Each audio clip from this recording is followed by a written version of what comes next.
isso que você falou é blá blá blá. Cara, eu dei técnica. Esse objetivo a gente vai te entregar. Vou quebrar, o que as pessoas vão pensar de mim, não sei o que. Cara, confia no processo.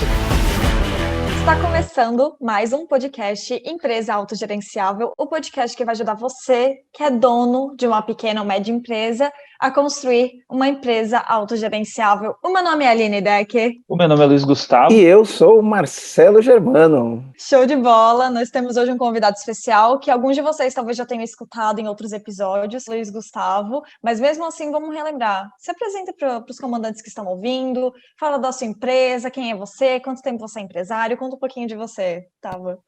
Legal, Aline. Meu nome é Luiz Gustavo, sou sócio fundador da Codirect. Até há poucas semanas atrás ela era conhecida por Agência Mito, né? A gente foi o maior perfil de agência no Instagram do Brasil e teve um crescimento aí de 24 vezes nos últimos 5 anos. E recentemente até meu sócio, o Evandro, comentou numa live com o Marcelo. No último podcast. No último podcast, ele falou da transição de marca, então se vocês quiserem conhecer um pouquinho, tá lá, sobre como é que foi esse processo, como é que a gente vivenciou esse processo. E hoje a gente é a maior comunidade mentora para negócios locais do Brasil, né? A gente ajuda a colocar os negócios em movimento usando ferramentas de marketing e vendas. Show de bola! E hoje a gente vai falar de um tema, né, que eu gosto muito de falar, nada envelhece mais o dono de uma empresa do que falta de dinheiro. Então, com base na experiência prática e real, que eu tive a oportunidade de acompanhar aí na trajetória do Luiz Gustavo e do Evandro Mazzucco, a gente vai falar um pouquinho sobre esse drama. Imagino que agora, em época de pandemia, em momento de pandemia, né, muitos empresários estão olhando para o fluxo de caixa e estão desesperados, né? E aí o ideal o legal aqui é a gente trazer uma mudança de mentalidade, né?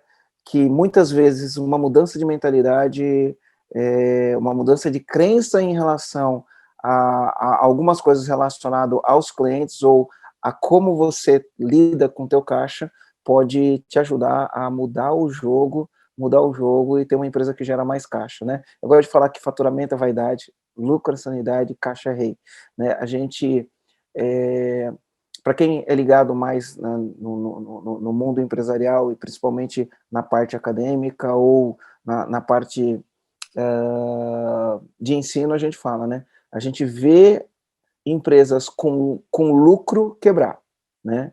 Empresa que tem lucro e não tem caixa, a gente vê quebrar.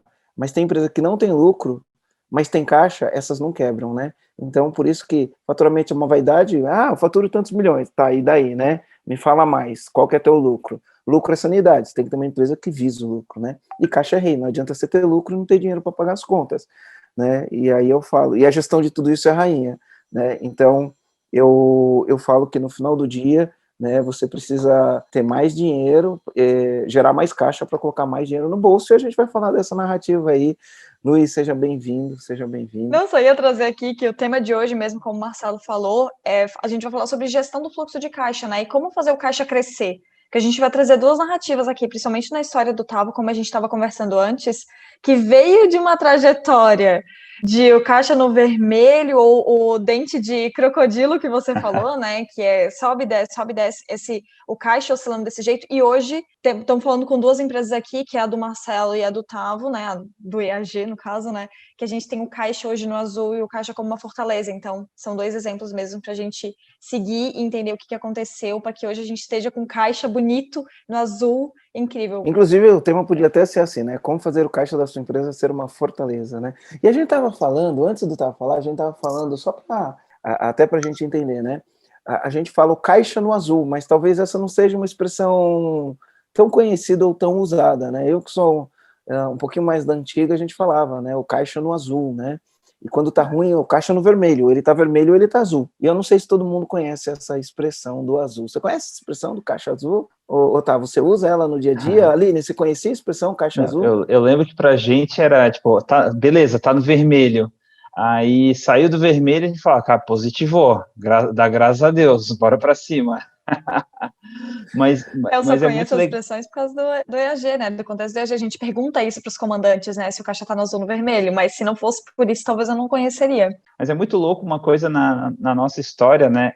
As pessoas acham que por conta do crescimento ter sido muito, muito agressivo, né? A empresa tem pouco mais de 5 anos e cresceu 24 vezes, eles acreditam que por conta desse cenário foi fácil. Não, foi assim, é quase que uma linha reta, né? Não, daqui, pô, começou e de repente tem quase 50 funcionários e, nossa, foi moleza para vocês. Ah, porque o mercado de vocês está aquecido. Gente, o nosso mercado está aquecido, mas o meu cliente, ele está em lockdown. O meu cliente, ele está assustado com a pandemia. O meu cliente é um negócio local que está com dificuldade de entrar no digital. Então, assim, é um desafio para qualquer um, né? Então, a gestão de fluxo de caixa, Marcelo foi sempre meu mentor, foi crucial para a gente desde o começo da empresa. Então, não é porque foi rápido, é que foi fácil, né? E outra coisa que o dono da pequena e média empresa precisa entender é o seguinte, ele erroneamente acredita que quanto mais ele crescer, mais dinheiro ele vai ter. Porém, tem uma lei das finanças no mundo do negócio que chama assim, crescimento suga caixa. Então, quanto mais você crescer, mais caixa você vai precisar. E se você não tem uma boa gestão de fluxo de caixa, crescer pode quebrar o teu negócio, porque crescimento suga caixa. Né? Então, você está crescendo, ele está sugando caixa, acabou o dinheiro. Acabou o dinheiro, você começa a se endividar. Não, eu estou crescendo, vou tomar crédito, e aí você não resolve o verdadeiro problema, né? E esse verdadeiro problema vai fazer com que tua empresa crescer possa significar a morte da empresa. Então, vai ser legal falar sobre isso, tá? Eu me lembro uma vez, fui almoçar com você e com o Evandro, né? E aí a gente estava sentado e você estava com um problema de caixa, tua empresa estava crescendo, muitos clientes, um monte de funcionários, 50 e tantos funcionários já, ou algo próximo disso, né? E aí, cara, qual que é o teu problema? Meu problema é caixa. Meu problema é caixa, legal. Vamos entender o problema, vamos tentar atacar um problema. E aí você achava que o problema era porque você tinha eventualmente um churn alto, e aí você começou a me contar a história, e eu te dei uma sugestão que, a princípio, emocionalmente, você não se sentiu confortável para fazer a sugestão que eu te dei, né? Eu me lembro disso. Você falou, não, mas os clientes não vão querer, não, mas isso, então você tinha algumas crenças e emocionalmente você não se sentia confortável, né? E eu sei que na minha trajetória eu também tive isso, né, principalmente negociando com grandes empresas, e para mim o mais difícil foi vencer essa barreira emocional com os meus gestores, né, que lidavam com o cliente no dia a dia, né? Conta um pouquinho dessa história aí, como que esse jogo mudou, se você perdeu o negócio por causa disso ou não, enfim, né, só para os comandantes entenderem estratégias práticas, efetivas, usadas no campo de batalha para produzir resultado. Legal. O nosso negócio ele começou como uma agência de marketing digital. A gente fazia gestão de mídias sociais para os nossos clientes, etc. E é muito comum na característica de uma agência tu prestar o serviço e depois receber por aquele serviço. Normal. Todo mercado sempre funcionou desse jeito, né? Eu tive fábrica de software também, prestava o serviço, recebia pelo serviço. E daí, quando a gente começou, um desafio que a gente tinha era, cara, como é que eu vou gerir esse caixa, né? Porque daí eu preciso botar a equipe na frente, no crescimento, eu preciso estar com essa equipe treinada para poder atender esse cliente, e eu preciso investir, né? No nosso caso, a gente usa muito Facebook, Instagram, YouTube, etc., para crescer, então eu preciso botar dinheiro para alcançar o meu cliente, então a gente tinha que botar muito dinheiro na frente para ter um crescimento de alguma forma saudável. Então, a primeira coisa que a gente fez é inverter o jogo, né? Então, a gente, ao invés de trabalhar e receber, o cliente paga e daí a gente trabalha. Porque até na psicologia de atendimento ao cliente é melhor porque ele já paga na entrada e já se compromete. Então, só que o que estava acontecendo no nosso caso? O primeiro mês é o mês mais importante do cliente que está, enfim, entrando nesse universo digital, porque ele precisa compartilhar muita informação com a gente, ele precisa sentar e planejar as coisas junto com a gente, e o que acabou acontecendo é que o meu cliente, ele tinha urgência para entrar no digital, então ele ficava de saco cheio desse primeiro mês, ele falava, nossa, Gustavo, não aguento mais, é 30 dias só me fazendo perguntas, só criando formulário e etc, etc. E o Marcelo, nas suas análises sempre muito precisas, ele falou, cara, e se tu cobrar mais caro por esse primeiro mês? Eu falei, Marcelo, tá maluco, né, cara? Como é que eu vou cobrar mais para o mês que as pessoas, no geral, odeiam? Embora eles saibam que é necessário esse período, mas eles não gostam de pagar por isso. Eles querem a coisa já funcionando desde o primeiro dia. Só que, assim, a gente saiu da conversa com o Marcelo entendendo que era coisa a ser feita, só que o frio na barriga sempre aconteceu. Então, uma coisa que eu sempre digo é que a gente como líder, a gente coloca a lenha na fogueira, mas quem vai perpetuar aquele fogo é o time. Então, se a gente conseguiu vender essa ideia para o time foi para cima, começou a ouvir essa objeção, mas é comum os contratos que eu fecho, eu pagar depois de 30 dias, etc, etc. Aqui tem um ponto muito interessante, que eu quero que as pessoas prestem atenção em relação às crenças. Quando você vai fazer um negócio, o mercado ele tem um jeito de atuar, né? Que eles chamam praxe do mercado. Isto é praxe do mercado. Então o mercado tem uma praxe. Quando você chegar lá, né, e põe um jeito diferente, como o mercado tem essa praxe, nem sei de onde vem a origem da palavra praxe de mercado, né? Depois tinha que procurar o significado disso daí, né? Como é praxe do mercado, qualquer coisa diferente que você faça, tanto o empresário tem resistência, quanto na cabeça do empresário, porque na cabeça do cliente pode ser que não tenha essa resistência, cara, isso não é praxe do mercado, não é assim que o mercado trabalha, né? E aí vencer essa resistência, ela é fundamental. E muitas vezes a pessoa tem um problema de fluxo de caixa, porque essa resistência emocional de, entre aspas, ir contra o mercado, né, segura o empresário. Ele fala, não, mas isso é contra o mercado, isso não vai funcionar, o cliente não vai aceitar. Eu falo, testa, cara, só testa. Então, no teu caso, por que eu te dei aquela sugestão? Por causa da experiência do campo de batalha. Eu sofri com isso. Então, você pega um cliente, exatamente igual você falou, você tem aquele primeiro mês que você não produz nada de resultado, nada de receita, mas você trabalhou pra caramba. E o cliente só vai te pagar depois que você começou a colocar as campanhas no ar e aquela coisa. Mas e o custo disso antes? Então, aí eu peguei e dei uma sugestão para você. Qual foi a sugestão que eu te dei? Cobrar um setup, é como se fosse um setup inicial. Setup. Tipo, cara, vai pagar quase o dobro da parcela que o cliente pagava mensal por conta desse setup. E daí mudou a mentalidade do nosso time comercial, que eles começaram a vender esse setup. Cara, é o momento mais importante, é crucial no seu negócio, é estratégico. E daí a gente lapidou toda uma comunicação do comercial e, cara, assim, foi isso um dos pontos que salvou a nossa gestão de fluxo de caixa, porque a gente conseguia botar muito dinheiro na frente por causa desse setup. Então, entrava ali 10, 15 clientes no mês, que era comum para a gente. Imagina, era um setup, se eu não me engano, de R$5.000. Então, 10, 15 clientes, cara, às vezes botava 75 mil no mês. Nossa empresa, na época, faturava 200, era 30% do faturamento só no primeiro mês, entendeu? Na implantação dos clientes. E aí você tinha esse custo, você não cobrava esse custo se diluía ao longo do contrato. Só que se o cliente tivesse um cancelamento antes, esse dinheiro era perdido, você não tinha como recuperar esse dinheiro. Perfeito, né? Perfeito. E o setup não foi para você, o setup foi para o próprio cliente. Então essa despesa, teoricamente, é uma despesa do cliente. Mas para o dono da empresa aceitar isso, o mercado não vai aceitar, né? Que foi a dificuldade que eu tive para você aceitar isso, né? Eu queria fazer um parênteses aqui. Eu trago até um ponto com relação ao posicionamento mesmo, porque quando a gente fala, tem o praxe de mercado, fala assim, bom, legal, o mercado pratica desse jeito, mas a minha empresa não é igual uma empresa de mercado, a minha empresa vai te entregar esse resultado. E aí você para de brigar por preço, que nem quando vem pro EAG, né? Tem clientes ainda hoje, isso diminuiu drasticamente, mas ainda tem clientes hoje que falam assim, mas fulano, o vendedor ali do comercial, né? Qual que é a diferença do EAG para X empresa do concorrente? A gente fala, olha, a empresa do concorrente eu não sei como é que é, ou às vezes a gente sabe, né? Mas tipo, eu não sei como é que é. Se a gente sabe, a gente fala. Se a gente não sabe, a gente fala, eu não sei, a gente nunca fez, não tem conhecimento, mas se o teu objetivo é acabar com o caos da tua empresa através de uma equipe gerenciável, a gente vai te ajudar. Eu não sei o que o concorrente vai te entregar, mas se você quer esse objetivo, a gente vai te entregar.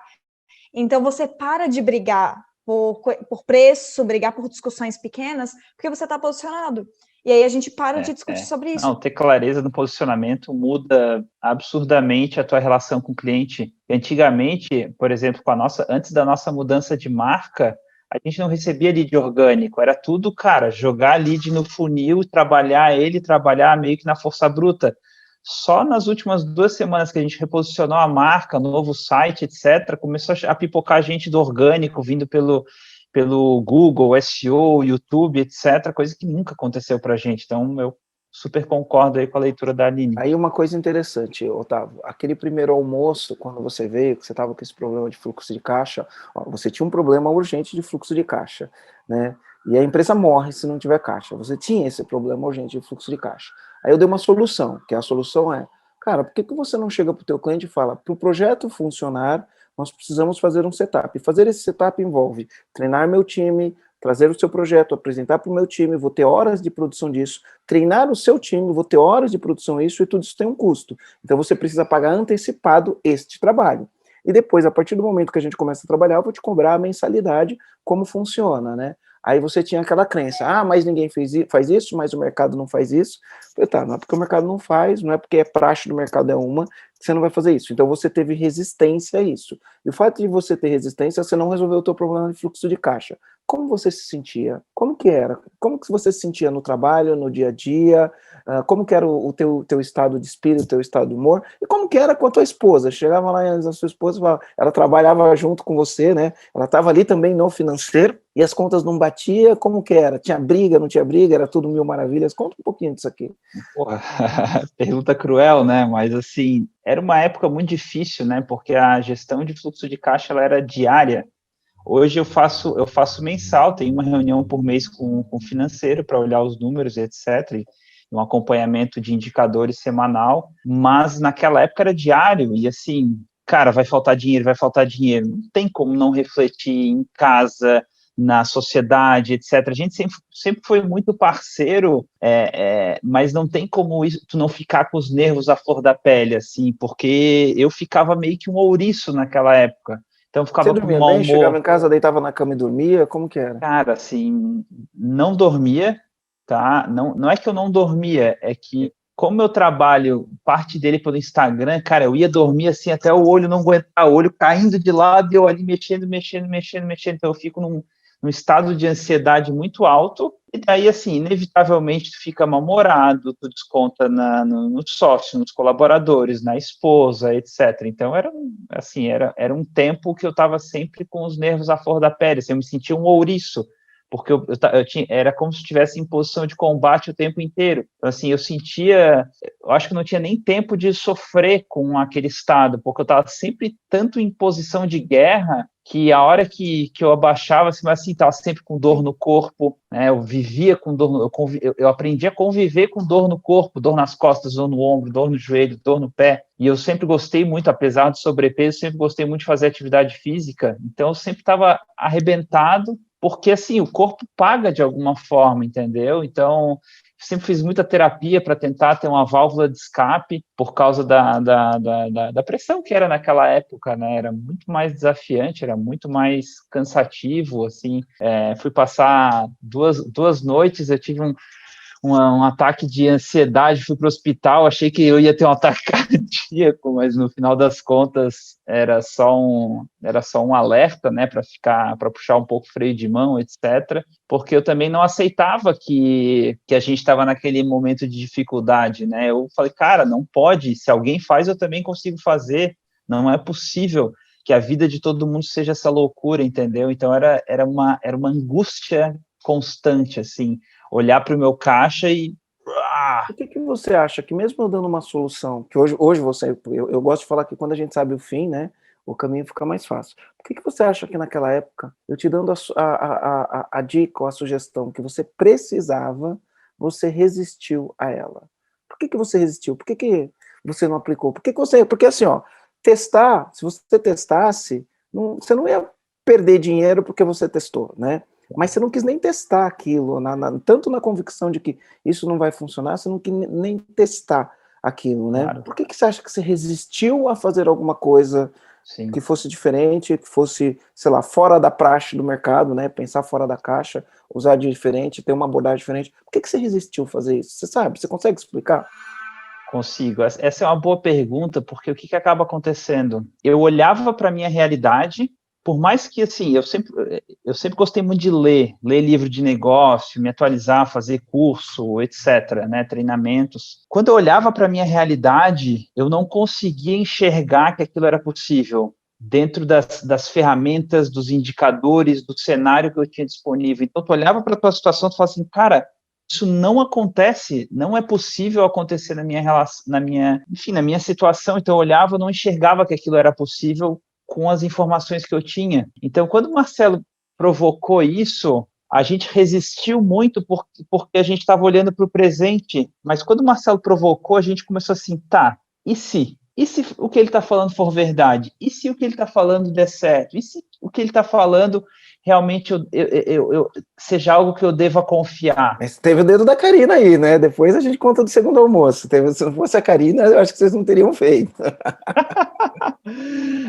Então, assim, porque a Karina, minha esposa, na época, ela era o financeiro da empresa, né? Então ela falou assim, Gustavo, ou vocês fazem isso, ou a gente vai quebrar. Eu falei, como assim? Ela falou, olha o cenário A, olha o cenário B, vai quebrar. Aí, tipo... Eu me lembro, tá? Que a primeira vez que a gente almoçou e eu falei isso pra você, era só você e o Evandro. A segunda vez estava eu, você, o Evandro e a Karina. Aí eu falei, vocês estão sofrendo de problema, eu já falei pra vocês o que vocês precisam fazer.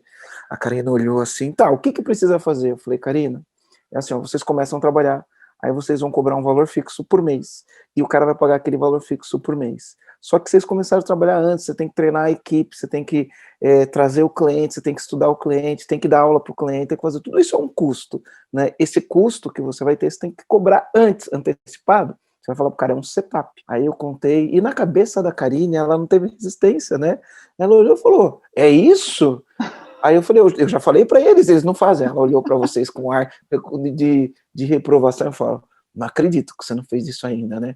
Ela olhou assim e falou, vocês vão fazer isso a partir de hoje. Então a maneira bonita de dizer isso é que ela desenhou os 2 cenários para a gente, né? A maneira prática foi isso, mas foi exatamente isso que aconteceu, porque a gente estava tão bitolado naquele cenário, porque assim, a gente sempre esteve à frente de marketing e vendas da nossa empresa, né? Hoje, claro, a gente tem gestores, etc., que fazem isso muito melhor do que a gente, mas naquela época a gente estava à frente. Então, tudo que a gente olhava, tanto eu quanto meu sócio, a gente veio da área de tecnologia, então a gente é muito de dados, a gente olhava muitos dados, a gente falava, cara, os dados estão aqui. Nunca foi um desafio para a gente marketing e vendas, né? A gente sempre falou da casa de ferreiro espeto de aço, né? Então, aquilo que eu ensino para o meu cliente, eu tenho que fazer. Nunca foi um desafio para a gente, mas a gente olhava o que a gente tinha na mão naquele momento e falava, cara, não dá. Tá aqui os dados, não tá aqui para mentir. Só que tem um negócio que o Marcelo fala que ficou muito claro depois que a gente passou por essa situação, que é o estômago. Cara, o estômago, ele tá naquele tipo, eu preciso visualizar e algo dentro de mim precisa confiar naquilo, precisa acreditar que é possível. E tu vai com medo mesmo, né? Então, a gente não estava 100% confiante. Hoje, tu olha para trás e fala, nossa, que bobo, né? Que pequeno que foi. Mas hoje eu tenho clareza de que, cara, em algum momento teve estômago e, claro, olhar de reprovação da esposa, né? Otávio, mas queria entender uma coisa, porque tu falou, né, que, tipo, no início você fazia uma gestão diária do caixa, né, e que hoje você já tem uma gestão semanal e mensal para você verificar. Como é que foram as estratégias? Tipo, na hora que vocês começaram a aplicar isso, como é que aconteceu esse processo para você implementar esse novo estilo ali, para você começar a gerar caixa e trazer o teu caixa do vermelho, numa situação que você estava à beira de quebrar, como a Karina falou, como o teu financeiro falou, e para agora você tem um caixa realmente no azul. Como é que foi esse processo? O que você precisou fazer? Uma coisa que o Marcelo sempre fala, que eu gosto de repetir, é que a empresa que cresce, ela está queimando dinheiro constantemente, né? Ano passado a gente faturou 3,5 milhões, e eu olhei, a gente investiu em torno de 600 mil reais para crescer. Então, tipo, anúncios em imobiliário, em treinamentos, tudo que engloba ali consultoria, tudo que engloba crescimento, a gente investiu uma boa parcela do nosso faturamento. E naquela época não era diferente, só que nosso faturamento era, sei lá, 20, 30, 40, 50, 100 mil por mês. E como a gente botava muito dinheiro na frente, né, e assim, não calculava minuciosamente isso, então a gente tinha que fazer a gestão de fluxo de caixa diária. Então, uma das coisas que a gente fez, por exemplo, para a gente sempre foi prioridade pagar os salários da equipe em dia, a segunda prioridade era pagar os fornecedores, e depois era o nosso salário. Então, esses dias a pessoa do nosso financeiro perguntou assim, Otávio, por que o salário de vocês é pago só dia 20? Eu falei, cara, é uma coisa que a gente instituiu há 5 anos e está assim até hoje, porque naquela época a gente não tinha dinheiro para pagar em dia nosso salário, então a gente foi jogando para frente, e no final das contas a gente estava recebendo quase com 15, 20 dias de atraso no nosso salário, mas que era o lance da gestão do fluxo de caixa. Puta, no dia 5 de cada mês tem um vale gigantesco que é o pagamento dos salários. Eu ficava completamente afogado, eu tinha que antecipar o recebimento de alguns clientes, então alguns clientes que a gente tinha uma boa relação, a gente pedia para eles antecipar, alguns fornecedores que a gente tinha boa relação, a gente pedia para jogar uns dias para frente. A gente nunca falhou um dia o pagamento dos nossos fornecedores, não conscientemente, né? Às vezes pode ser que atrase um dia ou outro, mas a gente nunca falhou um dia os nossos fornecedores. O que acontecia naquela época é que eu olhava para o caixa diariamente e eu olhava assim, daqui a 2 dias não vou ter dinheiro para pagar aquela conta lá. Liga para o cara, negocia alguns dias com ele, olha, não vou conseguir te pagar na sexta-feira, posso te pagar na quarta-feira da outra semana? Que daí eu acho que já vai ter entrado um dinheiro, eu consigo te pagar. Então, a gente era muito minucioso no caixa, era diário, porque, assim, eu não tinha caixa na empresa para conseguir aguentar os vales que eu tinha no dia 5, no dia, enfim, entre dia 15 e 20, que era o nosso... Pagar imposto, enfim, de pagar imposto, cartão de crédito. Então, a gente foi muito cauteloso com as datas de pagamento de tudo, os contratos com os fornecedores, a gente falava, cara, a gente recebe mais dos clientes no final do mês, mas no dia 5 já tem pagamento. Então, assim, era uma guerra diária. E conforme a empresa foi... Você tinha na época? Na época, eu devia ter perto de 20. Tá. Porque eu lembro que era na sede anterior ainda, e a gente saiu de lá com 18 pessoas. Você estava na Dom Jaime Câmara ainda, né? Depois você mudou para o endereço que você está hoje. Quantos colaboradores vocês estão hoje? Antes da pandemia e depois da pandemia? Hoje os 44, 45. Então, assim, nesse período a gente começou a ter algum crescimento, mas era um negócio muito pequenininho. Assim, eu paro para olhar, assim, a empresa, sei lá, faturou 1,5 milhão em 2018, se não me engano, 2017, e assim, sobrou 30 mil no caixa da empresa, 50 mil no caixa da empresa. Então, assim, foi tudo queimado para garantir aquele crescimento. Então, uma empresa que fatura 1 milhão, sobrar 50 mil, as pessoas olhavam e falavam, nossa, faturamento de 7 dígitos, vocês estão ricos. Eu falei, gente, está tudo queimado para a gente chegar onde chegou. E daí, se a gente quiser continuar crescendo, vai ter que queimar mais. Então, assim, não tem almoço grátis, né?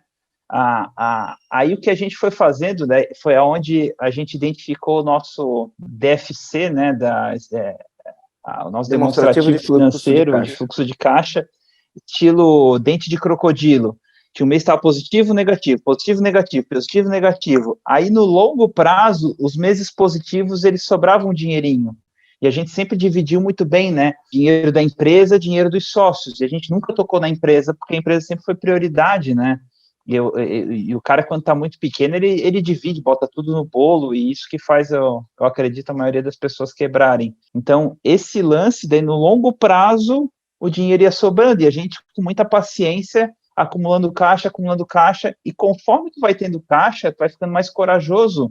Aí tu faz um treinamento apropriado, contrata uma consultoria, porque assim, uma coisa que a gente aprendeu é, cara, não dá para crescer sem ter um mentor que já passou pelo que tu passou. Por sorte, a gente sempre teve proximidade com o Marcelo, teve proximidade com outras pessoas também, mas foi fundamental ter acesso às ferramentas do EAG, assim, não tem como eu falar aqui, o EAG fez parte da nossa história, né? Não tem como não fazer o jabá, mas assim, ter acesso a pessoas que pudessem te mostrar o caminho, porque às vezes tu tá ali no dia a dia, cara, tu não consegue enxergar, parece uma praxe de mercado falar isso, mas, cara, tu tá com a cabeça baixa, olhando para tua operação, sentando o sarrafo ali no dia a dia, tu não consegue enxergar a luz no fim do túnel sozinho. É impressionante. Às vezes, quando você está dentro de um problema, uma pessoa que está de fora, né, ela consegue ver diferente.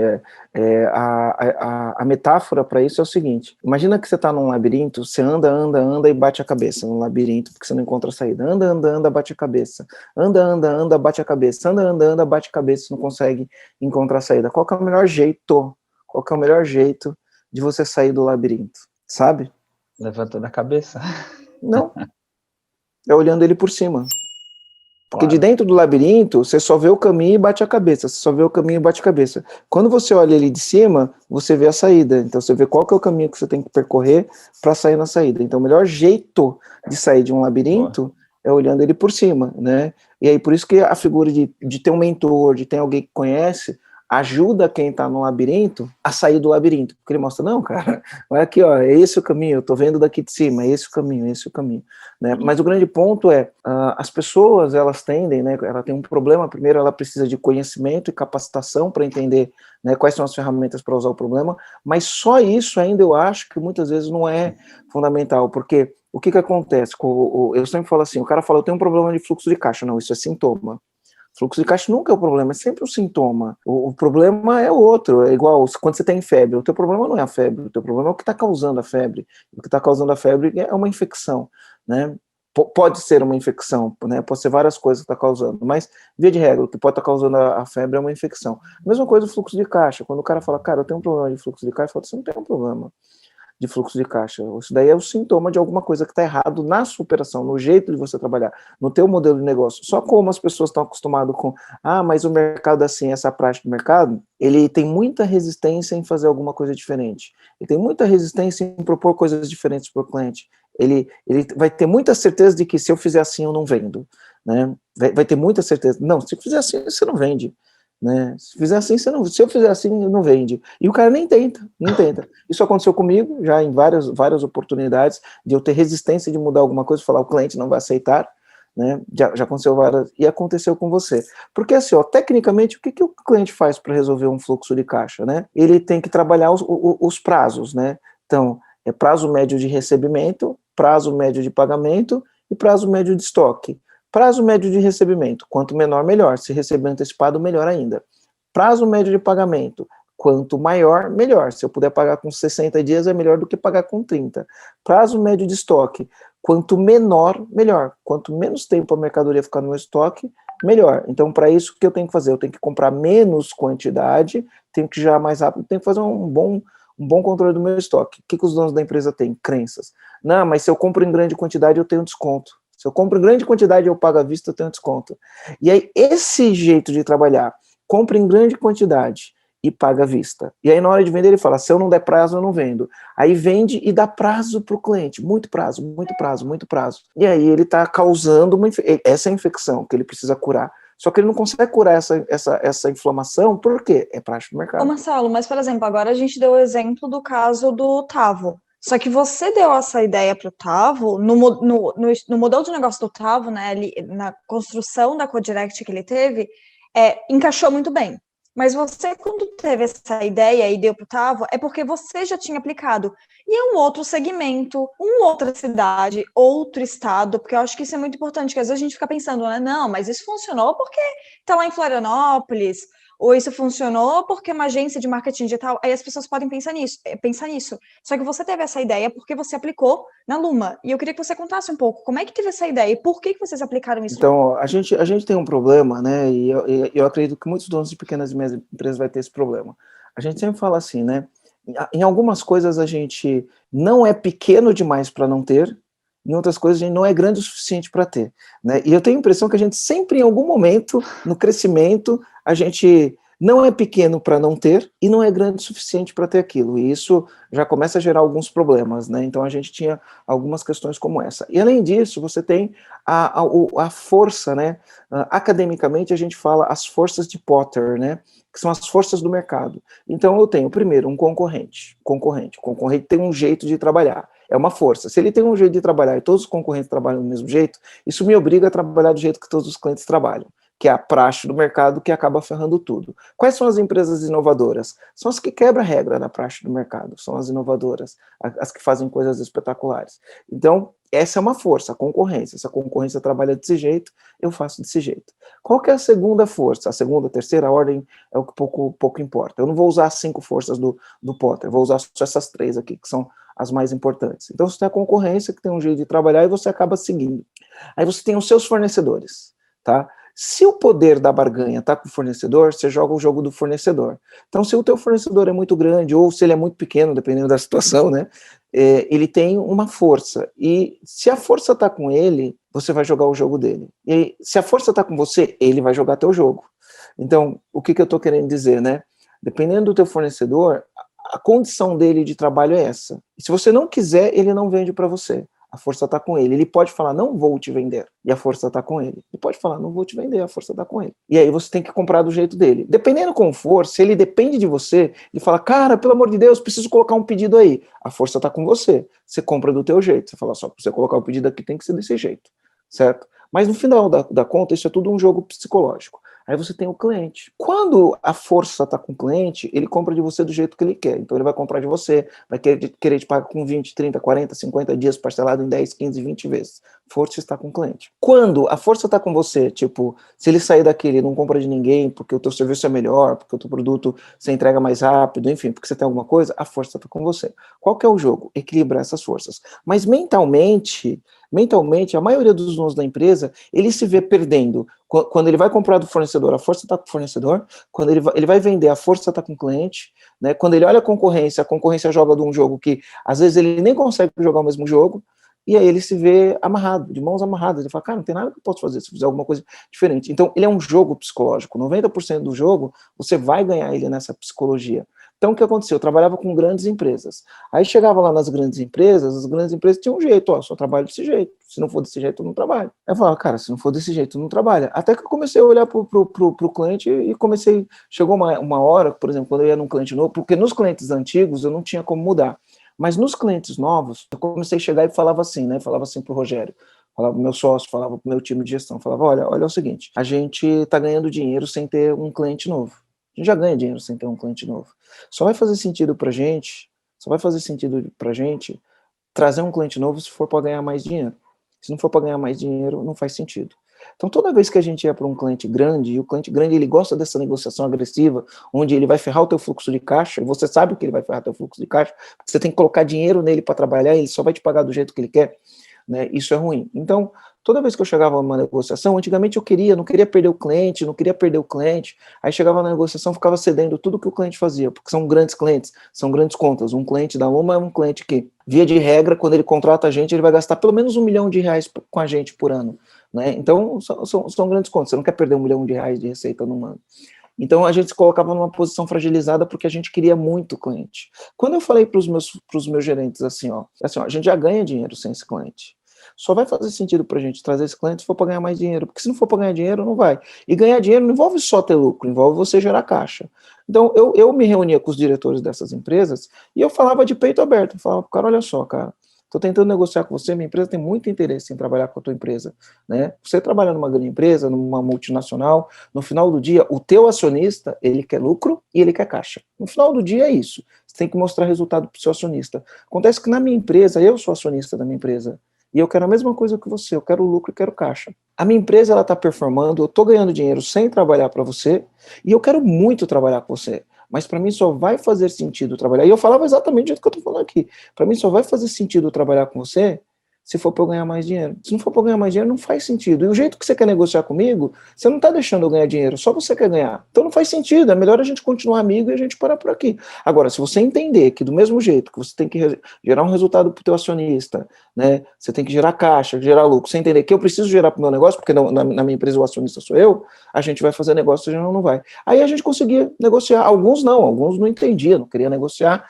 enfim, a gente perdia esse cliente. Mas muitos clientes vieram para o jogo a partir da narrativa que a gente tinha, ao invés de ficar ali com medo, porque você ficar com o cliente, ai, pelo amor de Deus, fecha comigo, ele está cagando para você, né? Agora, quando você assume uma postura, o lance que você falou do posicionamento, cara, é o seguinte, eu quero trabalhar com você, você vai me deixar ganhar dinheiro? Se eu não for deixar ganhar dinheiro, cara, vamos ficar só amigo, não preciso trabalhar junto. Então, mudar essa perspectiva emocional de falar, cara, lógico que eu quero crescer, lógico que eu quero ganhar um cliente novo, mas se ele ferrar meu caixa, eu vou ter lucro, mas não vou ter caixa, eu quebro, e não dá, né? É igual o Otávio falou, pô, você não consegue dormir à noite, né? Você briga com a esposa, você briga com os filhos, isso faz mal, né? Então, a gente tem que adotar uma postura até para tomada de decisões, tem que ter estômago para falar pro cara, infelizmente, do jeito que você quer, não vai dar, né? E eventualmente você vai ganhar algumas vezes, vai perder outras, talvez você perca mais do que você ganhe, em termos de clientes novos, talvez você perca mais clientes do que você ganhe, mas cada cliente que você ganhar, ele vai deixar você ganhar mais dinheiro e gerar mais lucro. E isto é sustentável. Isso é sustentável. O que não é sustentável... Pensamento de longo prazo, né? Isso é sustentável. O que não é sustentável é você entra num cliente que ele vai ferrar o teu fluxo de caixa, para quem é B2B, no meu caso, ou você tem um modelo de negócio que vai ferrar o teu fluxo de caixa e você não mudar o modelo de negócio. Então, se o teu modelo de negócio... Ah, Marcelo, mas não tem jeito, eu só consigo comprar à vista quando eu vendo, se eu não der prazo, o cliente não paga. Então, muda o teu modelo de negócio. Uma vez eu fiz uma mentoria com o Carlos Wizard, e aí ele falou, me explica da resiliência, como é para ter resiliência? Ele falou, cara, a resiliência vai onde o teu mercado permite ganhar dinheiro. Se o teu mercado não permite ganhar dinheiro, não dá para ter resiliência, né? Então, assim, ou você muda a tua mentalidade, o teu jeito de fazer, porque aí você vai lidar lá, na hora de comprar, o dono de empresa fala, não, eu compro à vista, compro grande quantidade e eu pago à vista. Inclusive tem muitos caras que falam que tem orgulho de pagar à vista por causa da reputação, tudo que eu compro eu pago à vista, tudo que eu compro eu pago à vista. Beleza, se você não tem problema no fluxo de caixa, faz isso, você aumenta teu lucro, se não tem problema no fluxo de caixa, você aumenta teu lucro nominal, tá? Mas talvez, se você for ver o retorno do teu investimento, ele é menor. E é isso que as pessoas não entendem, ele tem um lucro maior, mas sobre o capital investido ele tem um retorno menor. Mas como a vaidade é eu quero ter mais lucro, ele não olha o retorno do capital investido. Então, quando você faz uma boa gestão financeira, você tem um investimento menor para um retorno maior. Pode ser que teu lucro seja menor, mas o teu retorno é maior, pelo dinheiro que você colocou na operação. Quando você não faz isso, você pode ter um lucro maior, mas um retorno de investimento menor. E aí você tem que... Eu não sei se o que eu estou falando é tão avançado aqui para muitas pessoas que estão entendendo, né? Mas eu tenho várias discussões com clientes que eu vou mostrar para ele, cara, é melhor você ter um estoque menor, às vezes pagar até mais caro na mercadoria que você compra, girar isso mais rápido, porque o valor que você investiu é muito menor. E o retorno sobre o valor que você investiu de fazer girar o estoque rápido, eu vejo que acontece com muitos donos de negócios, principalmente os menores, porque assim, como ele não tem confiança no processo de marketing e vendas dele, ele acaba sobrevivendo do boca a boca. E isso deixa ele muito inseguro, porque assim, o dono ele precisa criar um sistema da empresa dele que dê previsibilidade e segurança, porque se tu tá inseguro com a tua entrada, por exemplo, quem vive somente de fluxo de passantes, tem uma loja e, cara, a minha vida inteira eu estive nesse ponto e, cara, por algum motivo eu tenho um fluxo X de passantes ali, aquilo que garante o meu faturamento, se eu ajusto minha vitrine, melhoro o layout da minha loja, etc. Só que é o teu único canal de vendas são os passantes da rua. E daí isso te deixa inseguro. Por quê? Porque numa pandemia, num lockdown, em alguma situação como essa, tu não vai conseguir ter uma entrada de clientes, daí ele fica inseguro e ele acaba tomando decisões ruins de caixa. Aqui em Floripa teve casos de empresas que, assim, limpa estoque, 70% de desconto. Gente, 70% de desconto não dá para ter lucro. Ou o preço do produto está mega inflado. Rasgou dinheiro. Né? Tá querendo girar dinheiro só para conseguir sobreviver. Mas por que o cara queima o estoque? Por exemplo, né, no caso, por que o cara queima o estoque? Porque ele comprou em grande quantidade. Ele comprou em grande quantidade e pagou à vista, ficou sem dinheiro, está sem dinheiro, precisa pagar as contas. Ele comprou em grande quantidade para quê? Para ter um lucro maior. Aí ele colocou lá, deu um problema, ele não está vendendo, o que ele faz? Queima o estoque. Quando ele queima o estoque, o que acontece com o lucro dele? É menor, é uma coisa muito insana. Então, o que acaba acontecendo, Tavo, por exemplo, para quem estiver assistindo a gente for do varejo, e muitos donos de empresa que é do varejo, eles vão lá e fazem estoque para 30 dias de mercadorias que tem alto giro. Faz estoque para 30 dias. Ele não faz gestão de estoque. Ele compra à vista, compra em grande quantidade, porque ele tem desconto. Ele compra em grande quantidade e compra à vista porque tem desconto. Né? O ideal para esse dono de empresa seria ele fazer estoque para uma semana. Só que aí ele fala, mas aí eu não compro nessa quantidade, eu perco o desconto. Beleza, mas um estoque de 30 dias, vamos lá, retorno sobre o capital investido. Um estoque de 30 dias, vamos supor que o estoque geral da minha loja é R$200 mil. Um estoque de 30 dias vai exigir você de capital investido de R$200 mil. Um estoque para uma semana vai exigir de você R$50 mil, certo? R$50 mil. Só que você tem que fazer uma boa gestão de ficar comprando para não faltar mercadoria. Mas então você tem que comprar mais vezes, vai dar mais trabalho. Mas aí assim, eu compro em menos quantidade e vou pagar mais caro. Então o meu estoque teoricamente, de 200 mil reais, vamos supor que eu pago 10% mais caro, ele vai ser 220 mil reais. E aí eu vendo isso por 300 mil. Então, na primeira situação, onde eu compro à vista e pago 200 e vendo por 300, eu tive 100 de margem. Se eu pago 220 e vendo pelos mesmos 300, quanto que eu tive de margem? 80. E você vai falar, meu lucro é menor. Mas a psicologia não é essa. A psicologia é, eu não preciso colocar 200 mil na frente. Se eu coloco 50 e eu giro a semana, o 50 é o mesmo. Eu compro, pago 50, giro dentro do meu processo, recebo, compro mais 50, pago 50, giro. Então, eu estou sempre girando 50. O meu retorno, quando eu olho o meu retorno em cima de 50, ele é 80. O retorno está em cima de 50, ele passa a ser 80. E o meu retorno em cima de 200 mil de capital investido é 100. Eu prefiro ter um retorno maior em cima de um dinheiro menor que eu investi. E no final das contas, é gestão versus confiança. Ou eu faço muita gestão para conseguir comprar semanalmente, ter um controle maior, etc. Ou eu tenho muita confiança, tipo assim, cara, mete o estoque lá que em um mês eu vou derreter esse estoque. Beleza, se o cara tem essa confiança, tá tudo certo. O problema é, não tem confiança e consegue derreter e não faz gestão, aí caga todo o processo, né?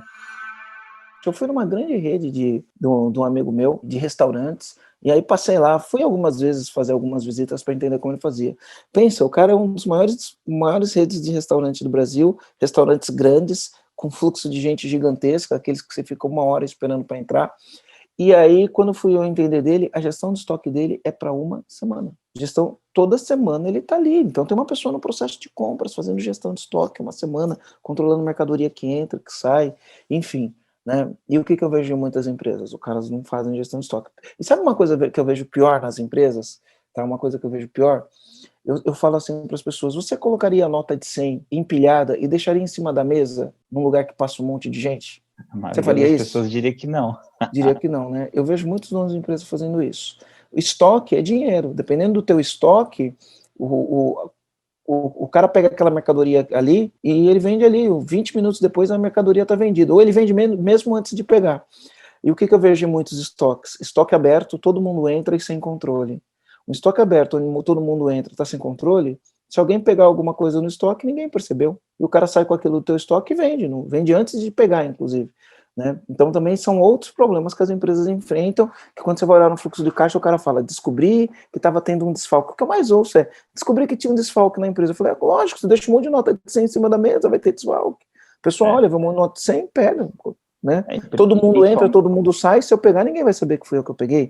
Qual que é o controle que tem? Então tem vários problemas aí. Mas enfim, né, só para voltando... Quem sofre com isso também é quem tem estoque muito perecível. Né, e daí tem um post teu de ontem, se eu não me engano, eu curti e compartilhei no meu Instagram pessoal. Confiar é diferente de conferir, porque a palavra do pequeno negócio é a confiança. Não, a pessoa que está lá, eu confio nela, porque etc, etc. E daí tá cheio de dono de empresa frustrado porque foi passado para trás. Mas eu confiava tanto na pessoa. Cara, o problema não é que as pessoas não são confiáveis. O problema é tu usar isso, a confiança como ferramenta de gestão. E no frigir dos ovos, coisas vão acontecer que entram em desacordo com aquilo que tu acredita. Né? Se o cara não tem uma cultura estabelecida, né, uma cultura de preto no branco, de organização, etc. Um processo de contratação por valores, enfim, né, vai envolver outras áreas. Aí, Aline, você falou, pô, Marcelo, mas isso foi por conta da tua experiência, né? Quando eu montei porque pensa, a Luma é serviço, o EAG é serviço, a TexLab é serviço, né? A Luma MG é serviço, mas a Connect Import não é serviço, tá? E o que acontece? A Connect Import eu importo. Eu importo, o meu fornecedor lá, ele me dá prazo, mas não me dá tanto prazo assim. Só que a mercadoria, ela demora para chegar entre o dia que eu importei, né, o dia que ele me deu prazo. Muitas vezes eu importo e pago na frente, dependendo do fornecedor, eu importo e pago na frente, né? Aí a mercadoria vem, pega um avião, as minhas não vêm de navio, né? O nosso produto a gente sempre traz de avião, porque para a gente é melhor, porque são peças pequenas, né? E uma peça pequena no navio, uma peça pequena no avião, é quase o mesmo custo no final do dia, né? E só que no navio demora 20 dias para chegar, 30 dias para chegar, e no avião ela chega menos tempo, né? Só que a peça chega, eu tenho que desembaraçar na alfândega, demora, às vezes dá canal amarelo, todo aquele rolo. Aí você vai e põe a mercadoria no estoque.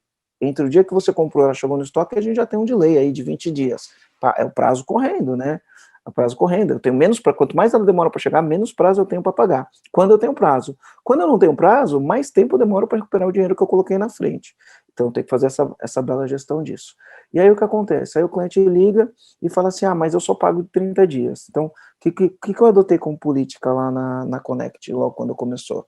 Cliente que nunca comprou, aí entra a política de crédito. Cliente que nunca comprou, eu não dou crédito. Cliente nunca comprou. Ele já chega querendo comprar, já chega querendo com crédito.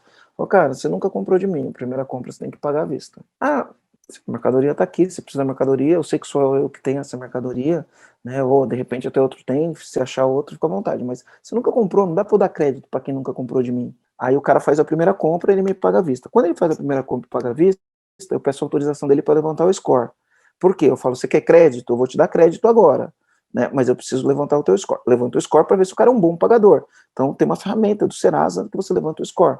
Aí você levanta o score. Aí o Serasa, ele dá o score, inclusive o Serasa fala, quanto você pode dar de crédito para esse cara?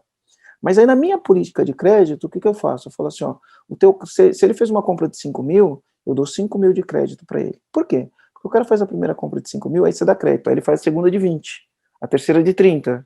Você está dando crédito, você está ferrando o teu fluxo de caixa, e se ele não te pagar, a inadimplência, aí você fala, cara, o cara tá me devendo 30 mil, e agora? O que eu faço? Né? Mas por que você deu 30 mil de crédito pro cara que você nem conhece? Né? Você não tem um relacionamento. Então, o que eu faço? A primeira é à vista, aí você fez a primeira compra à vista, peço autorização, levanta o teu score, faço o teu cadastro e te dou um crédito, normalmente o valor da primeira compra. Aí o cara vai fazer, ele fez uma compra de 5, vai fazer a segunda compra de 20. Aí ele fala, agora que você me deu crédito, eu quero que fature em 28. Fala, então, mas o teu limite aqui comigo é 5, então 5 eu faturo em 28.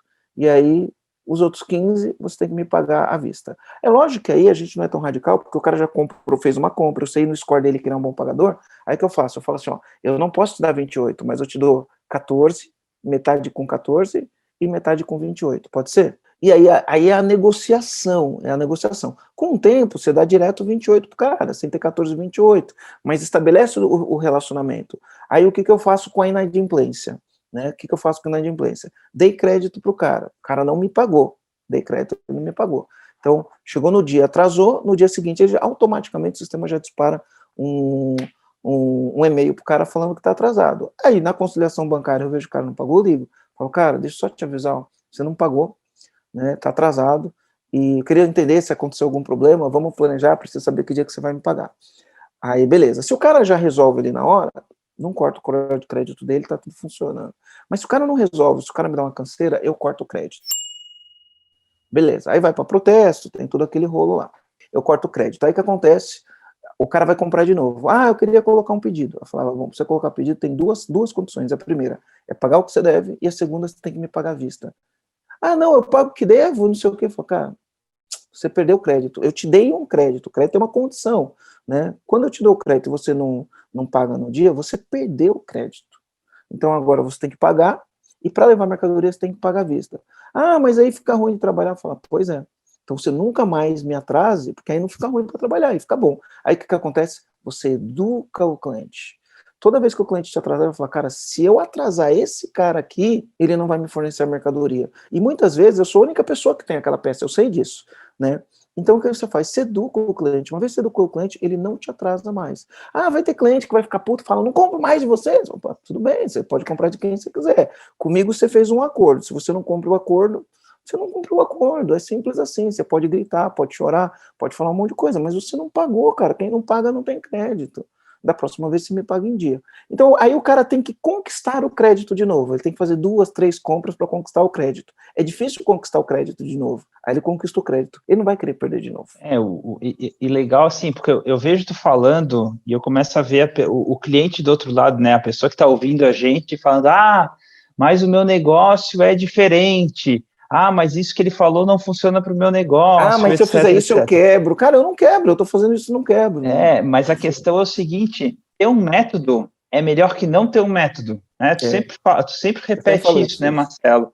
O cara que tem um método de lidar com inadimplentes, um método de cobrança, um método, tu pode fazer a melhoria contínua em cima daquele método. Então, assim, hoje eu tenho meu processo de cobrança, é absurdamente bem desenhado, Mas eu tô sempre olhando para ele, tipo assim, cara, novos aprendizados, porque assim, parece que é engraçado, né? O cliente parece que ele começa a descobrir como é que tu funciona, daí ele vai transitando dentro das regras que tu tem. E daí tu vai ajustando o método de trabalho até que tu encontre o ideal, porque assim, não tem varinha mágica, né? Não, use este método e tá tudo certo. Tem princípios que o Marcelo reforça bastante, né?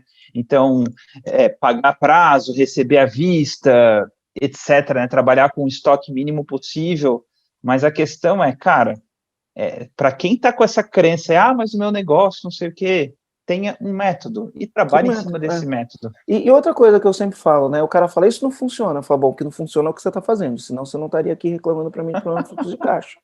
Né? Isso não funciona, isso eu tenho certeza que não funciona. Então, é difícil você quebrar essa crença, essa emoção no empresário, porque ele sempre vai ter essa resistência, mas isso não funciona, mas se eu fizer isso eu morro. Mas, cara, mas se você não fizer, você vai morrer do mesmo jeito, você já está morrendo, no final das contas, você está em câncer terminal ali, ó, respirando por aparelho, então você vai morrer. E se você fizer, você tem uma chance. Então, vencer essa resistência, que para você, por vencer essa resistência com você, foi difícil, né? Ainda bem que a Karina foi almoçar com a gente. Né? Talvez senão a gente não estaria nem conversando aqui, porque eu acho que o mais difícil para o empresário é vencer essas questões. Marcelo, mas você não está entendendo. Ele vai sempre falar assim para mim, Marcelo, você não está entendendo, mas o meu negócio... Não, Marcelo, mas você não conhece a minha situação. E sabe o que é engraçado? Eu já falei isso um monte de vezes. Quando chegava algum consultor, algum mentor, alguma ajuda externa, que o cara falava, cara, mas você não está entendendo, cara. Mas o meu negócio... Mas na minha cidade, mas os meus funcionários, mas os meus clientes, mas os meus fornecedores. E aí eu falava, você não está entendendo. E aí eu resistia. Quanto mais eu resistia, mais ferrado eu ficava. Porque é tudo um jogo emocional, a pessoa não tem confiança no próprio negócio, e daí ela fica transitando e ela tem baixa confiança com aquilo que está acontecendo. Então, eu lembro que quanto mais confiança eu fui adquirindo ao longo do tempo com o negócio, porque é um negócio gradual, né? No começo tem pouca confiança. Eu lembro quando eu fui pegar o meu primeiro empréstimo, eu tinha muita confiança da entrada, mas naquela época, antes do conselho do Marcelo, eu tinha que lidar com o fluxo de caixa. Então, o que a gente fez? Fez o empréstimo, botou dinheiro no caixa e trabalhou com esse dinheiro com mais folga, para não ter que ficar fazendo esse tipo de acordo. Então, eu lembro, foi muito mais difícil eu pegar meu primeiro empréstimo de 15 mil do que o meu último empréstimo de 200, né? Então, a gente pegou naquela condição do governo, etc. Graças a Deus, não precisamos usar o Pronamp. Mas, cara, foi mole botar aquele dinheiro para dentro. Mas os 15 mil lá para vencer essa barreira, porque é tudo um jogo emocional. O dinheiro é emocional. Vou quebrar, o que as pessoas vão pensar de mim, não sei o quê. Cara, confia no processo, tenha um método. E segue esse método de maneira implacável, não tem erro. Mas isso tudo só vai funcionar se você fizer gestão, né? Porque se você não acompanhar os números, você vai ficar ali na benção da ignorância, vai pensar que tá indo bem, quando na verdade às vezes o negócio ele tá indo pro buraco, tá indo à beira da falência já, e você não sabe disso, porque você não faz gestão do negócio. Olha a miopia, muito interessante a miopia de muitos donos de empresa. A gente tem um treinamento que chama Alavanque Seus Lucros, onde a gente ensina toda a metodologia para você gerar mais caixa e colocar mais dinheiro no bolso, né? Então a gente tem um treinamento que faz isso. Nesse treinamento, no primeiro dia a gente ensina tudo e pede para o cara dali da sala começar a fazer uma ação. Ligar para o fornecedor, ligar para o cliente, enfim, a gente dá as ações que o cara precisa fazer. E a gente fala assim, e quem chegar aqui amanhã com o melhor resultado vai ganhar um prêmio. No dia seguinte, numa sala com 50 pessoas, com 40, com 200, com 300, enfim, a gente já fez salas de vários tamanhos, no dia seguinte sempre vai aparecer umas 10, 15 pessoas, ou 5, dependendo do número de pessoas na sala, que aplicou o que a gente ensinou e conseguiu o resultado de um dia para o outro. Sempre aparece, sempre. Sempre aparece, o cara fala, cara, eu nem acreditei, mandei um pedido de aumento pro meu cliente, pedi 28% do aumento e ele aceitou. A gente tem de tudo, vários exemplos, tá? Sempre aparece. Da mesma maneira que sempre a maioria não vai fazer nada, a maioria não aplica. Sempre aparece as pessoas que não aplicam, né? E sempre aparece que as pessoas aplicam. E aí o grande lance, mesmo vendo as pessoas aplicarem, mesmo vendo o resultado das outras pessoas, o cara tem tanta resistência interna que ele não faz. E chega ao ponto de... Eu tive uma situação de um cara, olha que incrível, né? Uma das coisas que eu falo, Otávio, presta atenção nisso, e eu vou pedir para todo mundo ouvir isso com carinho. Eu anoto todas que tu fala, meu querido. Eu gostaria que as pessoas ouvissem isso sem resistência, tá? Sem resistência. Mas o que acontece é que as empresas são padrões, tá, né? Tem padrões comportamentais. Tá? Você é uma prova disso. Você é uma prova disso. Então, se a mulher que abriu a empresa, quando a empresa começa a crescer e ela não quer cuidar das finanças da empresa, ela vai colocar alguém de confiança para cuidar das finanças. Via de regra, esse alguém de confiança é o marido, é o irmão, é o cunhado, mas em muitos casos é o marido, que não entende nada de finanças. A mulher, o homem é a mesma coisa. Ele monta a empresa, precisa de alguém para cuidar do financeiro, ele põe a esposa, que não entende nada de finanças, né? Vai entender ao longo do jogo. Então, o cara vem para o meu treinamento, eu conto essa história, né? E aí eu falo, é melhor você ter uma pessoa competente na tua empresa, né? Eu faço uma brincadeira, eu não estou falando para o cara fazer isso, mas eu falo assim, ó, você tem uma pessoa incompetente, né? No sentido de ela não entende do financeiro, não entende qual é o jogo, né? Talvez seja mais caro do que você colocar uma pessoa que seja extremamente competente e que, de repente, desvie algum dinheiro. Por quê? Qual que é o medo secreto do dono de empresa, né? O medo secreto dele é ser enganado, roubado, ser enganado, é um medo secreto. Ninguém quer ser traído por alguém que roubou dinheiro, enfim. Então ele põe lá uma pessoa de confiança que não entende. E muitas vezes isso é um problema. Aí eu tinha um comandante, ele veio no Insta, me colocou, cara, a situação tá feia, não sei o quê, né, minha empresa tá um caos, estou com problemas financeiros, não sei o quê. Aí ele veio e fez esse treinamento de 2 dias, com um monte de gente, ó, eu tenho, e ele é restaurante, eu tenho muitos clientes de restaurante que resolveram o problema de fluxo de caixa, aplicando exatamente aquilo que eu falei. O que acontece? Quando eu chego lá e falo, você colocou alguém, o cara vai e coloca a esposa coloca o marido e coloca uma pessoa incompetente, tem gente que se dói quando eu falo isso. Minha esposa é super competente, meu marido é super competente, enfim. E aí o cara se fecha para a informação. É que não é sobre o caráter da pessoa, não é sobre a pessoa, é sobre conhecimento sobre o padrão da área financeira. Isso, né? isso. Eu estou falando sobre os padrões comportamentais da empresa. São pessoas que não têm as competências para fazer gestão financeira. E aí, beleza. Aí eu ensinei aquelas técnicas todas as técnicas, tudo que podia fazer, não sei o quê. Aí o cara depois me liga e ele falou, olha, porque era um treinamento que tinha várias coisas, né? Eu mandou áudio lá, falando que ele ficou decepcionado com não sei o quê, falou que aquele conteúdo foi enrolação, que foi besteira, e um monte de coisa, né? Não aplicou porra nenhuma. Não, ele não aplicou. Aí, o que ele ficou doído? Ele falou, e para o seu conhecimento, né, diferente dos outros, eu sou diferente dos outros que tá lá, né, diferente, só que quando ele veio para mim, ele tá com problema, ele tá caótico e ele tá com problema financeiro. Diferente dos outros que coloca uma esposa que não conhece nada, minha esposa é super competente. Eu falei, cara, olha só, se você tá com problema financeiro e tua esposa é super competente, ela não sabe resolver o teu problema financeiro, então ela não é competente, senão você não teria um problema financeiro. Né? Não teria, se tua esposa manjasse do financeiro, você não teria um problema financeiro. Ela estaria te alertando antes dos problemas, né? Aí ele falou, aquele conteúdo lá foi só blá, blá, blá, blá, blá, blá, blá, blá, blá, blá, blá, blá. E ele implorava para eu devolver o dinheiro dele, a situação estava ficando difícil, ele estava precisando daquele dinheiro para pagar uma conta. Mas olha só o que eu estou falando aqui no caso desse comandante, né? Ele se fechou para a informação. Ele não aprendeu nada, ele se travou no negócio de, não, minha esposa é super competente. Isso que você falou é blá, blá, blá. Cara, eu dei técnicas utilizadas por multinacionais, que funcionam para pequena, média empresa. Eu dei técnicas que são ensinadas nos MBAs mais caros do mundo. E aí eu explico, o cara se fecha na informação, isso não funciona porque não sei o quê.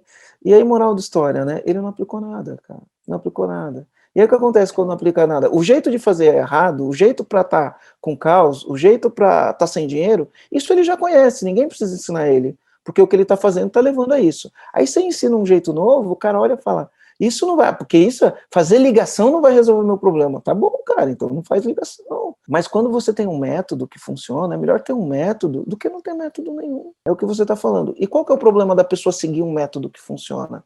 É a resistência interna que ela precisa vencer. Aí o que acontece? A pessoa tenta me convencer de que eu estou errado. Cara, tá tudo bem. Se você convenceu outra pessoa que você tá certo, não muda o teu resultado no final do dia. Agora, se você se dá a oportunidade de falar, cara, será que eu posso tentar ter um estoque menor?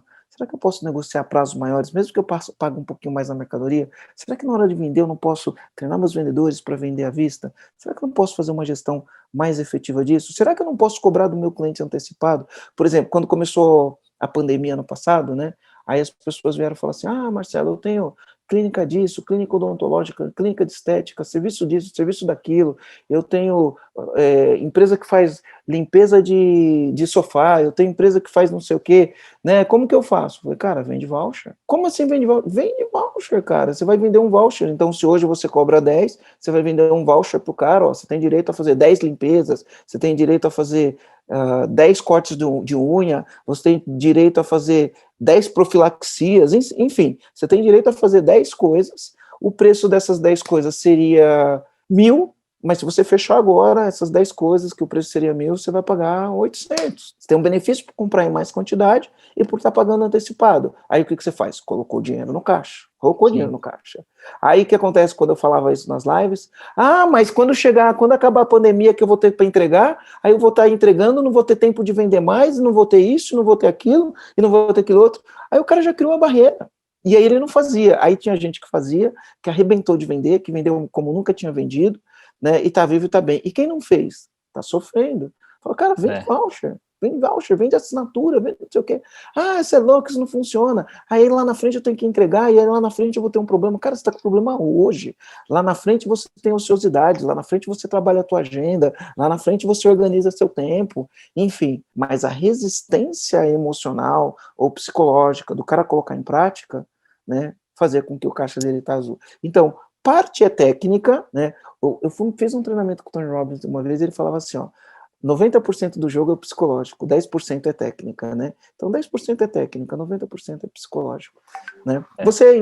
Quando você olha nisso, você consegue enxergar você nisso? Porque o segredo é tu aprender a tomar as decisões difíceis, né? Que é outra coisa que o Marcelo bate bastante nessa tecla, porque depois que eu aprendi essa regra do jogo, e constantemente a gente precisa tomar decisões difíceis dentro de casa, com o sócio, com a equipe, etc. Hoje, por exemplo, minha esposa trabalha comigo, minha prima trabalha comigo, um dos melhores amigos do meu sócio trabalha comigo, e um amigo meu da época de guri trabalha comigo também.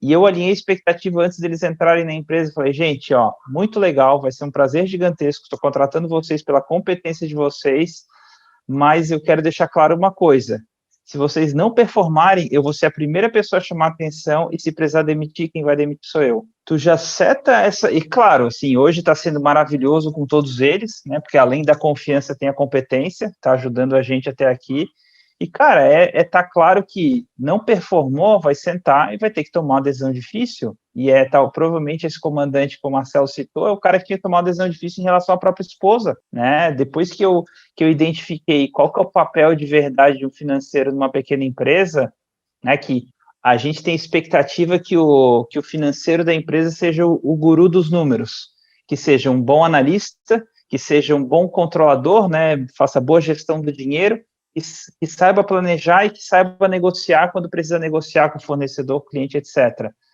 Só que dos materiais que a gente já estudou, cara, é impossível uma pessoa ter os 4 perfis ao mesmo tempo. Não tem como. Então, eu percebi que a minha esposa, ela era excelente como analista, boa controller, não gostava de planejar e, em casos muito pontuais, ela gosta de negociar. Entendeu? Então, o que a gente fez? A gente mudou a função dela dentro da empresa para coisas que ela é boa. Ela é fantástica fazendo análise, então ela se tornou a controller da empresa. A missão dela é garantir que a empresa não tenha nenhum risco financeiro nem jurídico. E ela faz isso de maneira impecável.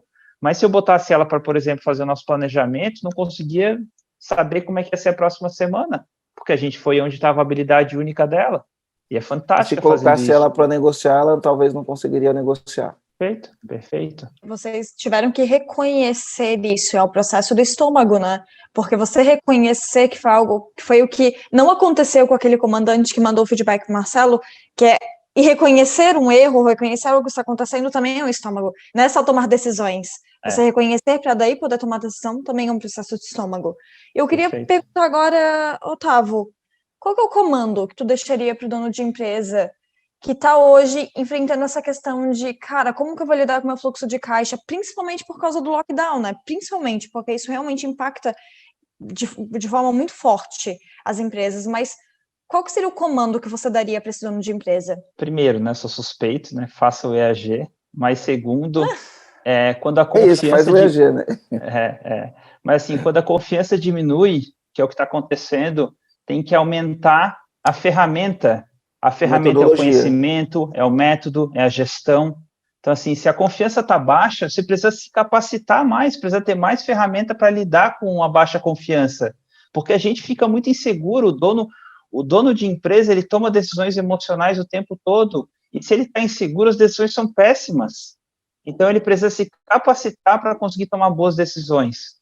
Esse é o jogo. O jogo é, tipo, tu consegue ter clareza mental quando tu tá mais seguro. Se tu tem caixa, tu consegue trabalhar melhor. Agora, se tu tá aqui, ó, my precious, né, o pouco dinheiro que tem, tá ali segurando, cara, tu vai pro buraco junto com ele. E, assim, no último ano, milhares, se não milhões de empresas foram pro buraco porque não conseguiram lidar com essa situação. Então, do fundo do meu coração, vá buscar ajuda, vá buscar apoio, porque não tem como passar por isso sozinho, principalmente a maioria dos empreendedores que são empreendedores acidentais. Ele começa com uma paixão, sei lá, eu amo fazer brownie. Aí, comecei a fazer brownie, daí as pessoas começam a gostar do meu brownie, daí eu contrato uma pessoa para me ajudar a fazer mais brownie, aí eu contrato um office boy, aí eu tenho que fazer financeiro, daí eu pago meus impostos, quando eu me vejo eu sou um empreendedor, sou um empresário, e daí eu estou ali com meus 5, 10, 20 funcionários. 1, 2, 3 lojas. Com algumas lojas, e daí eu percebo que falo, cara, eu não estudei para isso, eu me tornei isso, e daí você se vê no mato sem cachorro, porque não tem ferramenta e está com um desafio gigantesco, e quanto mais você cresce, pior é o desafio, nunca fica mais fácil, o desafio ele vai sempre subindo à medida que você cresce como pessoa. Então, você precisa estar sempre acima dos seus desafios, entendeu? Perfeito. Então, buscar ferramenta para se capacitar e poder estar preparado para esses desafios é fundamental. Com base nisso que você falou, tá, eu vou deixar um outro comando aqui, tá? E o comando é, se você, por acaso, né, tá numa situação assim, meio desesperadora, não sei o quê, evite conversar com pessoas que estejam na mesma situação que você. Eles estão dentro do labirinto, junto com você. Procure conversar com 2 tipos de pessoas. Situação desesperadora, procure conversar com 2 tipos de pessoas. Primeiro tipo de pessoa que você tem que procurar conversar. Pessoas que passaram pelo que você passou e superaram aquilo. Tá? Esse é um bom mentor. E também você conversa com pessoas que às vezes não passaram o que você passou, mas são pessoas que estão bem, estão fazendo coisas que estão funcionando. E procura aprender as coisas que estão funcionando das pessoas que estão fazendo as coisas funcionando. Tá? E se você pegar alguém que já passou pelo que você passou, que está te dando boas dicas e bons conselhos, procura absorver aquilo e responder a pergunta, por que não? Em vez de ficar falando, mas no meu negócio, mas você não sabe, mas... Faça a segunda pergunta, por que não? Por que não tentar? Por que não fazer diferente? Mas não é por que não fazer e fazer de qualquer jeito, é por que não fazer e fazer com convicção. Por que não fazer diferente e fazer para dar certo, né? E aí você vai para o campo de batalha. Então é esse o comando que eu deixo para quem está assistindo aqui. Comandos dados. Agora eu quero agradecer ao Tavon por ter aceitado o convite de participar desse episódio com a gente, de mais um episódio do podcast.